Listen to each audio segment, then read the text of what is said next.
नमस्कार. Asian news चॅनलमध्ये आपले स्वागत आहे. देवळा येथील भूमिपुत्र नरेंद्र आनंदराव पाटील यांची नुकतीच भारतीय रेल्वे विभागामध्ये मुंबई पश्चिमच्या वरिष्ठ उपमहाव्यवस्थापकपदी निवड झाली आहे.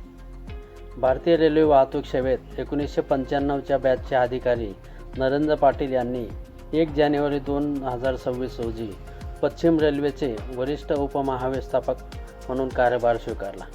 नरेंद्र पाटील यांनी यापूर्वी पश्चिम रेल्वेचे मुख्य प्रवासी वाहतूक व्यवस्थापक म्हणून काम पाहिले आहे. यापूर्वी त्यांनी पश्चिम रेल्वेचे मुख्य मालवाहतूक व्यवस्थापक तसेच त्यांच्या नेतृत्वाखाली पश्चिम रेल्वेने पहिल्यांदाच 100 दशलक्ष टन माल वाहतूक हा ऐतिहासिक टप्पा गाठत विक्रमी माल लोडिंग साध्य केले आहे. नरेंद्र पाटील यांनी दक्षिण मध्य रेल्वेच्या विजयवाडा विभागाचे विभागीय रेल्वे व्यवस्थापक म्हणूनही सेवा बजावली आहे. नरेंद्र पाटील यांनी भारतीय रेल्वेमध्ये 27 वर्षांहून अधिक कालावधी समृद्ध तसेच विविध अनुभवातून पुढे नेतानाच ऑपरेशन्स, वाणिज्य, सुरक्षा, नियोजन तसेच जनसंपर्क अशा वेगवेगळ्या क्षेत्रामध्ये त्यांनी महत्त्वपूर्ण योगदान दिलेलं आहे. पाटील यांच्या उल्लेखनीय कारकिर्दीमध्ये त्यांनी ईशान्य सीमांत रेल्वे, मध्य रेल्वे, दक्षिण मध्य रेल्वे, पश्चिम रेल्वे तसेच रेल्वे बोर्ड येथे अनेक महत्त्वाच्या जबाबदाऱ्या सांभाळल्या आहेत.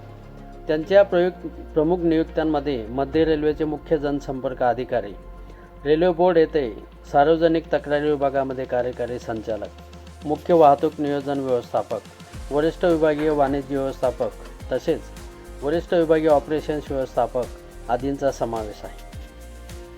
पुणे विद्यापीठातून नागरी अभियांत्रिकी विषयामध्ये अभियांत्रिकी पदवीधर असलेल्या नरेंद्र पाटील यांनी सिंगापूर तसेच हाँगकाँग येथे leaders in urban transfer planning ह्या प्रतिष्ठित प्रशिक्षण कार्यक्रमांसह विविध व्यावसायिक तसेच व्यवस्थापन प्रशिक्षण कार्यक्रमांमध्ये सहभाग नोंदवला आहे. त्यांच्या नेतृत्व आणि व्यवस्थापकीय कौशल्यांना अधिक बळकटी मिळत असतानाच त्यांनी भारतीय रेल्वेसाठी मोठे योगदान दिलेलं आहे. भारतीय रेल्वेतील त्यांच्या उत्कृष्ट योगदानाबद्दल नरेंद्र पाटील यांना 2014मध्ये राष्ट्रीय रेल्वे पुरस्काराने गौरवण्यात आले. विविध क्षेत्रातील उत्कृष्ट कार्यासाठी त्यांना 2007, 2010 तसेच 2013मध्ये महाव्यवस्थापक पुरस्कारही मिळालेले आहे. पाटील यांची पश्चिम रेल्वेचे वरिष्ठ उपमहाव्यवस्थापक पदावर निवड झाल्याने महाराष्ट्र शासन सार्वजनिक बांधकाम विभागाचे सेवानिवृत्त अधिकारी हबप पांडुरंग देसले, नाशिक जिल्हा मराठा विद्याप्रसारक समाज संस्थेचे देवळा तालुक्याचे माजी संचालक प्रमोद पाटील, ठाणे येथील महानगरपालिकेचे मुख्य कार्यकारी अधिकारी रवींद्र पाटील, द्वारकाधीश साखर कारखान्याचे संचालक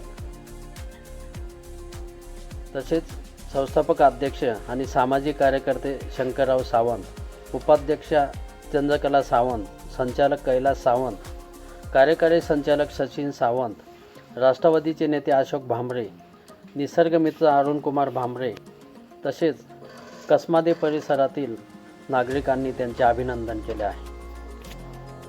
नरेंद्र पाटील यांच्या निवडीने देवळा तालुक्याला देवळाचा भूमिपुत्र म्हणून मिळालेला बहुमान नक्कीच देवळावासियांसाठी अभिमानास्पद बाब आहे. एशियन न्यूजसाठी प्रतिनिधी अरुण कुमार भामरे, मुंबई. धन्यवाद.